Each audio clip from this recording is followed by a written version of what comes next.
Shalom, kita melayani Tuhan yang sangat baik karena Alkitab berkata God is love. Allah adalah kasih dan Dia membuat segala sesuatu menjadi indah pada saatnya masing-masing. He makes all things beautiful in its time. Oleh karena itu kita bisa berkata bahwa God is good all the time. Kau sungguh indah tiada taranya, sungguh menakjubkan, sungguh ajaib untuk dimengerti,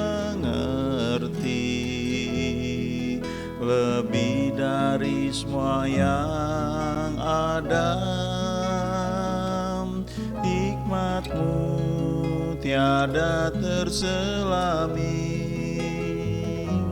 kasih-Mu dalam tak terduga. Kau sungguh indah tiada taranya, mulia dan berkuasa. Ku kagum hormat akan Engkau, ku kagum hormat akan Engkau. Kau Allah yang layak dipuji, ku kagum akan Engkau, ku kagum hormat akan Engkau, ku kagum hormat akan Engkau. Kau Allah yang layak dipuji, ku kagum akan Engkau. Kau sungguh indah tiada taranya, sungguh menakjubkan, sungguh ajaib untuk dimengerti, lebih dari semua yang ada.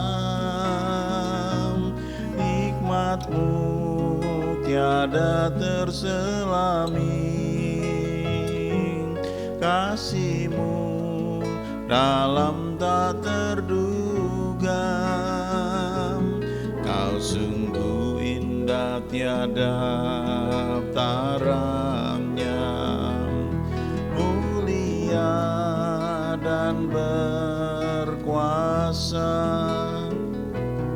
Ku kagum hormat akan Engkau, ku kagum hormat akan Engkau.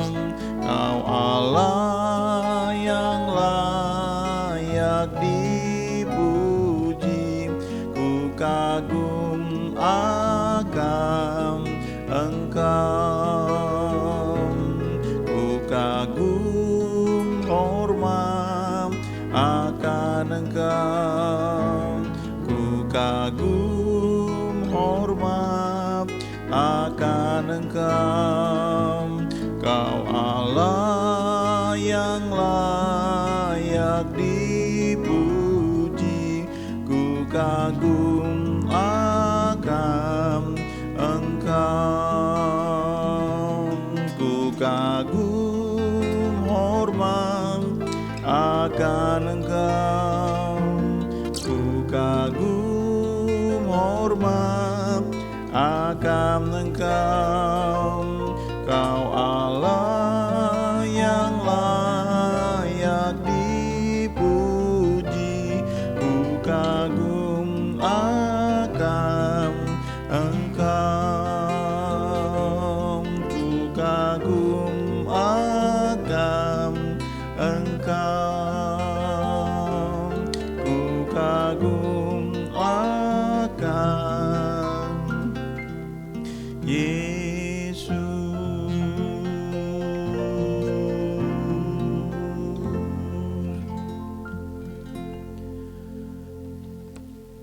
Ada ayat yang terkenal di Injil Yohanes, yaitu Yohanes 3 ayat 16. Dan ayat ini merupakan ayat termasuk ayat sentral ya kalau menyampaikan kabar baik, firman Tuhan tentang hidup yang kekal. Dan saya ingat bertahun-tahun yang lalu ada final Piala Dunia yang berlangsung di Korea, ya, Korea Selatan. Lalu di lapangan sepak bola ketika pertandingan sedang berlangsung, maka di pinggirnya itu suka dipasang iklan, ya, iklan berbagai macam produk. Sehingga ketika kamera menyorot pertandingan sepak bola, maka iklan-iklan tersebut dapat terlihat dan terpancar ke seluruh dunia, ya. Jadi setiap orang yang menonton pertandingan sepak bola itu bisa melihat iklan tersebut. Salah satu iklan yang spot iklan yang dipakai, ya, dan digunakan itu ada tulisan ini, ya, John 3 ayat 16, ya, JOHN 3.216. Itu maksudnya Yohanes 3 ayat 16. Karena begitu besar kasih Allah akan dunia ini, sehingga ia telah mengaruniakan anaknya yang tunggal, supaya setiap orang yang percaya kepadanya, kepada Yesus, tidak binasa, melainkan beroleh hidup yang kekal. Ya. Kalau kita baca satu ketika Tuhan Yesus berbicara tentang dia sebagai gembala yang baik, maka di Yohanes 10 ayat 10 dia berkata, pencuri datang hanya untuk mencuri, membunuh, dan membinasakan. Ya. Tetapi aku datang supaya mereka mempunyai hidup dan mempunyainya dalam segala kelimpahan. Jadi Yohanes 3 ayat 16 ini berkata bahwa Allah mengasihi dunia ini. Tapi Allah itu adalah Allah yang kudus. Dan karena dosa manusia terpisah dengan dia. Tapi karena kasih yang besar itu dan dia tidak bisa melanggar keadilannya, maka dia mengaruniakan anaknya yang tunggal, yaitu Yesus, ya. Yesus itu datang sebagai manusia dan dikatakan selanjutnya tujuannya supaya setiap orang yang percaya kepadanya, kepada Yesus itu tidak binasa. Pencuri datang hanya untuk mencuri, membunuh, dan membinasakan. Tapi Yesus datang supaya setiap orang yang percaya kepadanya tidak mengalami kebinasaan, tidak masuk neraka, ya, melainkan beroleh hidup yang kekal. Sebenarnya kalau kita bicara soal neraka atau surga itu nanti, ya. Tapi kehidupan yang kekal itu dimulai ketika kita percaya pada Yesus, dan itu dimulai ketika kita masih hidup di dunia ini. Ya, Yohanes 17 ayat 3 ini salah satu bagian dari doa Yesus ketika dia berdoa di Getsemani, ya, di taman di Getsemani dia berdoa, inilah hidup yang kekal itu, yaitu bahwa mereka mengenal Engkau satu-satunya Allah yang benar dan mengenal Yesus Kristus yang telah Engkau utus. Jadi ini definisi hidup yang kekal, yaitu mengenal Bapa, satu-satunya Allah yang benar, dan pengenalan akan Bapa itu bisa diperoleh karena kita terima Yesus, karena kita mengenal Yesus, ya. Dan kata mengenal ini artinya mengenal dalam keintiman, ya, mengenal tidak hanya oh iya saya tahu itu, saya pernah dengar Yesus itu yang dirayakan kelahirannya setiap hari Natal. Oh iya, Yesus itu nabi. Ya, saya pernah dengar ceritanya, dia itu punya kuasa, dia bisa menyembuhkan orang sakit, ya. Nah, itu bukan itu yang dimaksud dengan mengenal. Itu cuma tahu, mungkin tahu dari sejarah. Tapi kata mengenal di sini artinya secara pribadi mengenal dia, menerima dia sebagai Tuhan dan Juru Selamat, lalu dia masuk ke dalam hati kita, dan kita bertumbuh dalam pengenalan akan dia lewat persekutuan pribadi yang dibangun setiap hari. Ketika kita melibatkan dia dalam kehidupan kita sehari-hari, mungkin cuma sepotong kalimat doa, ya, tapi itu membuat kita sadar bahwa kita membutuhkan dia, bahwa Ketika kita mengucapkan doa dia mendengar dan kita percaya dia menuntun langkah hidup kita, itulah yang disebut satu pertumbuhan dalam pengenalan yang itu bertambah dari hari ke hari. Di 2 Petrus 1 ayat 2 dikatakan, kalau kita mengenal Yesus ya, kita semakin kenal dia, kita bertumbuh di dalam anugerah. Sehingga damai sejahtera dan anugerah atau kasih karunia itu semakin melimpah dalam hidup kita. Jadi sangat penting kita membangun hubungan dengan Allah Bapa ya, lewat Yesus yang sudah kita terima sebagai Tuhan dan Juru Selamat kita. Jadi dimulai dengan ketika kita percaya ya kepada Yesus ya. Lalu surat Yohanes ya, 1 Yohanes 3 ayat 9 menuliskan satu hal yang ini termasuk jarang dibahas ya, tapi mungkin karena ya cukup sulit dimengerti secara otak manusia ya. Dikatakan di sini, setiap orang yang lahir dari Allah, siapa itu yang lahir dari Allah? Orang yang percaya kepada Yesus ya. Dikatakan ketika kita terima Tuhan Yesus, kita dilahirkan menjadi anak-anak Allah. Kita dilahirkan bukan lewat darah dan daging, tapi oleh roh ya. Roh kita ini menjadi ciptaan baru. Yang lama sudah berlalu, yang baru sudah datang. Lalu dikatakan setiap orang yang lahir dari Allah tidak berbuat dosa lagi.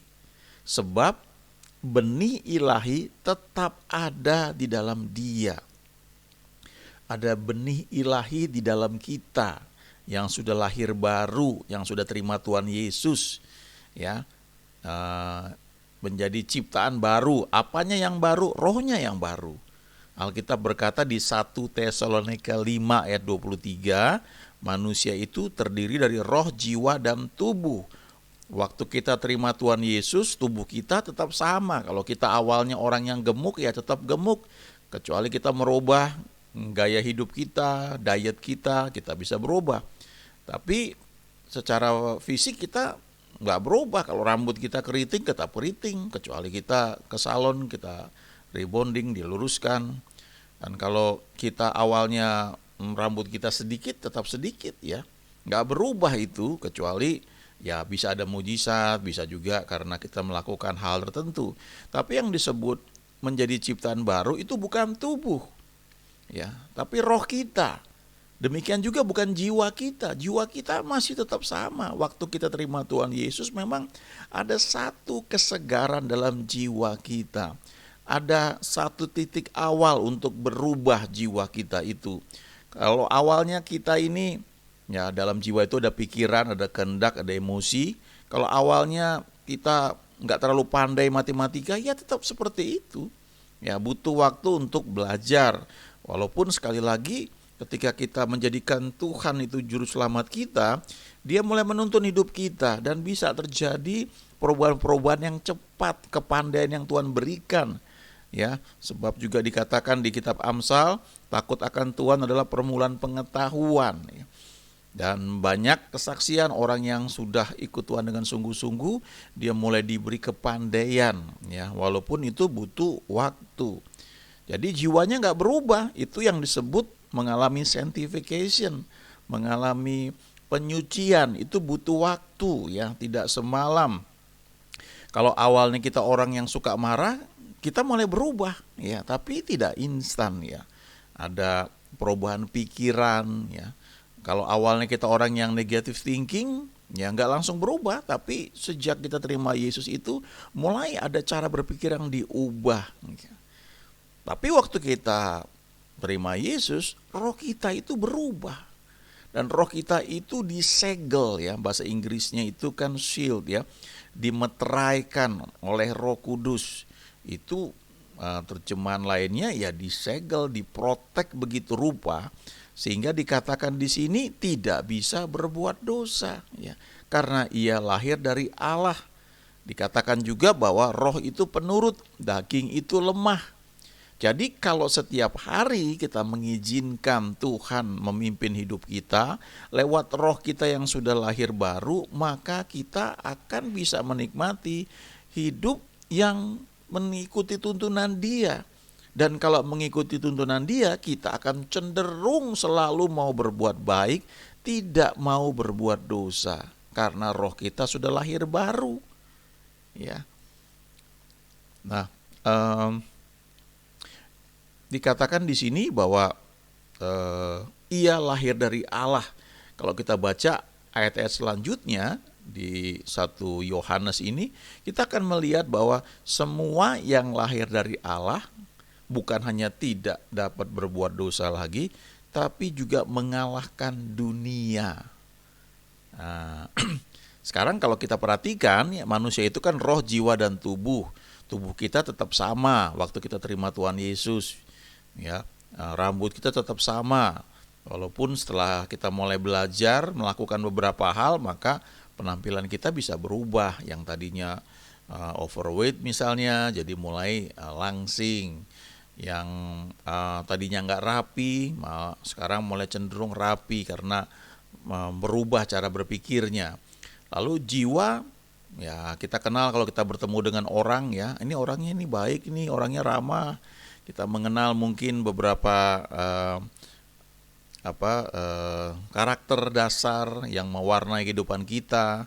Ada orang yang dominan, yang kolerik, ya. Ada orang yang sanguin, yang periang, yang mudah bergaul. Ada orang yang flegmatik, ya. Nggak mau cari masalah, selalu easy going, ya. Mau nurut aja, nggak mau bertentangan sama orang lain. Ada juga orang yang melankolik, ya, orang yang cenderung kritis, ya, sangat teoritis, selalu ngikutin aturan dan sangat kuat dalam seni. Nah, kalau kita ketemu dengan orang-orang tertentu itu, kita menilai dari interaksi kita dengan mereka. Oh, ini orangnya ramah, ya. Oh, ini orangnya enak nih, saya juga senang bergaul dengan dia. Ada lagi yang wah, ini orang seni, ya. Nah, itu kondisi jiwa. Dan itu memang berubah karena kita belajar, kita dibentuk oleh Tuhan lewat lingkungan kita, maka jiwa ini bisa semakin baik. Kalau kita baca buku-buku self development, itu pengembangan diri. Apa yang dikembangkan itu kemampuan jiwa kita. Dalam dunia ini kita perlu, ya, namanya people skill itu bergerak di jiwa. Bagaimana kalau kita jualan menjadi seorang sales, ya? Bagaimana supaya apa yang kita jual itu laku? Kita perlu belajar people skills, dan itu ada di dalam jiwa. Kalau kita naik mobil, ya misalnya, atau kita naik motor, kita perlu belajar skill untuk naik mobil, naik motor. Itu perpaduan antara jiwa di pikiran kita dengan tubuh kita. Tubuh kita perlu dilatih, olahragawan bergerak dalam tubuh, ya, itu dilatih. Kita bisa lihat tubuh seseorang, kita bisa lihat penampilannya. Lalu ketika kita bergaul dengan orang-orang tersebut, kita bisa kenal bagaimana kondisi jiwanya. Tetapi roh nggak bisa kita nilai dengan apa yang kita lihat dengan mata kita, karena roh itu punya dimensi yang berbeda. Tapi bagaimana kita tahu roh kita? Ya, kalau tubuh kan kita bisa lihat dari penampilan. Lalu kalau kondisi jiwa itu waktu kita berinteraksi dengan seorang, kita bisa tahu orang ini orang yang sabar atau orang yang pemarah atau orang yang tekun, bisa kelihatan dari percakapan kita, ya. Biasanya kalau interview mau masuk kerja itu diperlukan. Jadi nggak hanya kelihatan penampilannya rapi, tapi dari wawancara kelihatan ini orang seperti apa. Tapi bagaimana dengan roh? Roh itu hanya bisa kita nilai, kita lihat berdasarkan apa kata firman Tuhan. Roh itu hanya bisa dilihat lewat cermin yang adalah firman Tuhan. Kalau kita sedang bercermin di hadapan kaca, di hadapan cermin, kita nyisir rambut kita, ya. Kita pakai bedak, bagi yang wanita pakai perhiasan, ya, pakai make up di wajahnya. Itu bisa dilakukan karena melihat cermin. Dan cermin itu memantulkan apa yang ada dari penampilan kita secara kasat mata. Kalau untuk mengetahui kondisi roh kita, ya kita lihat Alkitab, lihat firman Tuhan. Firman itu seperti cermin yang menceritakan tentang kita, khususnya di hadapan Tuhan. Dan untuk itu kita perlu percaya pada apa yang kita lihat, pada apa yang kita baca di firman Tuhan. Kalau dikatakan bahwa kita yang sudah terima Tuhan Yesus menjadi ciptaan baru, itulah cermin yang perlu kita percayai. Bahwa saya sudah terima Tuhan Yesus karena saya sudah percaya dan saya mengakui dengan mulut saya menerima Yesus sebagai Tuhan dan Juru Selamat. Maka menurut firman Tuhan saya menjadi ciptaan baru. Ya, saya perlu memutuskan untuk percaya pada apa kata firman Tuhan tentang saya. Ketika dikatakan bahwa tidak dapat berbuat dosa lagi, ini firman Tuhan. Nggak bisa kita cerna dengan pikiran kita. Bagaimana mungkin? Ya, kecuali Roh Kudus menerangkannya buat kita. Tapi kita mulai dengan percaya. Percaya bahwa firman Tuhan berkata, ada benih ilahi di dalam roh saya, dan karena itu saya tidak dapat berbuat dosa, karena roh saya ini lahir dari Allah. Dalam prakteknya, hidup kita ini karena ada roh, jiwa, dan tubuh kita tuh mempengaruhi. Kalau kita lapar, kita mau makan, itu mempengaruhi. Sebagian orang sangat dipengaruhi kalau dia lapar, dia nggak bisa mikir. Ya. Nah, itu saling mempengaruhi roh, jiwa, dan tubuh ini. Oleh sebab itu kita perlu jaga tubuh kita tetap sehat, supaya waktu kita sehat kita bisa belajar firman Tuhan, kita bisa melakukan aktivitas kita. Lalu kita perlu juga belajar jiwa kita ini ditundukkan ya lewat firman Tuhan. Karena jiwa ini seringkali moody ya. Moody itu tergantung mood. Kadang-kadang lagi happy, lagi gembira, kadang-kadang enggak. Nah, kita perlu belajar mengendalikan itu ya. Lewat apa? Lewat pergaulan kita dengan Tuhan.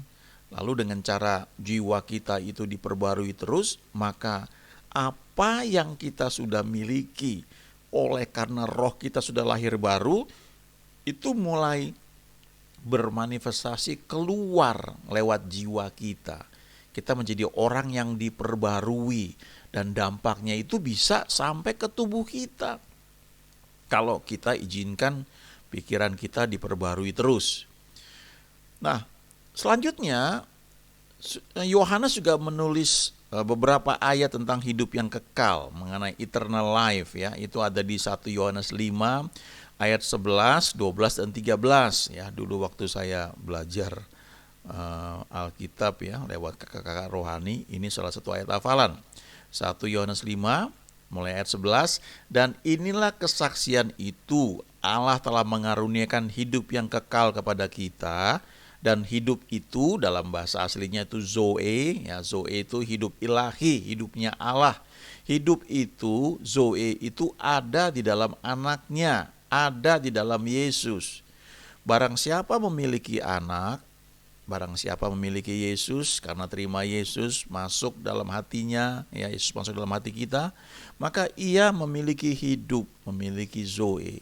Barang siapa tidak memiliki anak, ia tidak memiliki hidup. Lalu di ayat 13, semuanya itu kutuliskan kepada kamu supaya kamu yang percaya kepada Yesus, kepada nama anak Allah, tahu, kamu sadar bahwa kamu itu memiliki hidup yang kekal. Ya, itu yang Yohanes tuliskan. Nah, waktu kita memiliki hidup yang kekal, maka di kitab Wahyu ya, ayat 20 dikatakan di akhir zaman itu di hadapan tahta putih besar nanti akan dibuka semua kitab, semua buku, dan juga dibuka sebuah kitab lain, sebuah buku yang lain, yaitu kitab kehidupan, the book of life, buku kehidupan. Orang-orang mati dihakimi menurut perbuatan mereka masing-masing, berdasarkan catatan yang ada di dalam kitab-kitab itu. Tetapi yang menentukan apakah seseorang itu nanti masuk ke surga atau masuk ke neraka adalah menurut daftar yang ada di dalam kitab kehidupan. Itu ada di Wahyu 20 ayat 15. Dikatakan setiap orang yang tidak ditemukan namanya tertulis di dalam kitab kehidupan itu, ia dilemparkan ke dalam lautan api itu. Jadi ini buku yang paling penting, buku berisi daftar nama tentang siapa saja yang akan bersama Tuhan di surga. Tapi waktu kita sudah terima Yesus dan karena itu kita mempunyai hidup yang kekal, nama kita ditulis dalam kitab kehidupan itu, selanjutnya kehidupan kita di dunia ini adalah mengizinkan Tuhan membentuk kita, membuat jiwa kita ini mengalami sanctification, penyucian, sehingga kita makin serupa dengan Yesus. Roh kita sudah lahir baru, tapi jiwa kita ini perlu dibentuk setiap hari. Ya, itu tidak mulus bagi sebagian besar orang, jatuh bangun, itu dialami semua orang. Tapi kita perlu ingat bahwa kasih Tuhan kepada kita tidak berubah, bahwa nama kita tercatat di dalam kitab kehidupan. Itu yang membuat kita bisa terus bangkit kembali sekalipun kita pernah jatuh. Kita perlu ingat bahwa tidak ada yang sempurna. Tuhanlah yang menyempurnakan kita. Tapi dimulai ketika kita terima Yesus sebagai Tuhan dan Juru Selamat. Dimulai ketika roh kita itu menjadi ciptaan baru. Dan ada benih ilahi di dalam roh kita tersebut, sehingga kita tidak bisa berbuat dosa. Tapi untuk roh ini bermanifestasi keluar, diperlukan jiwa yang diperbarui. Lalu Lukas 10 ayat 20, Tuhan berkata, kalau kamu melayani, ada mujizat, banyak orang yang bertobat, ibadah yang kamu layani itu jadi berkat bagi banyak orang. Kalau kamu jadi gembala gereja, gerejamu berkembang, lalu kebaktian ditambah dan orang diberkati di mana-mana. Tapi Tuhan berkata, janganlah bersuka cita karena hal-hal tersebut. Kalau kamu doa, roh jahat itu lari semua, janganlah bersuka cita karena hal tersebut. Tapi bersuka citalah karena namamu ada terdaftar di surga. Bersuka cita karena namamu ada dalam kitab kehidupan.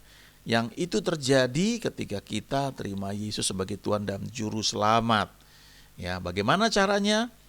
2 Korintus 5 ayat 17 berkata, kalau kita di dalam Kristus, kita menjadi ciptaan baru. Itu yang dikatakan tadi. Roh kita menjadi ciptaan yang baru. Ya, yang lama sudah berlalu, yang baru sudah datang. Starting a new life, ya, start new life. Memulai kehidupan yang baru ketika kita terima Tuhan Yesus.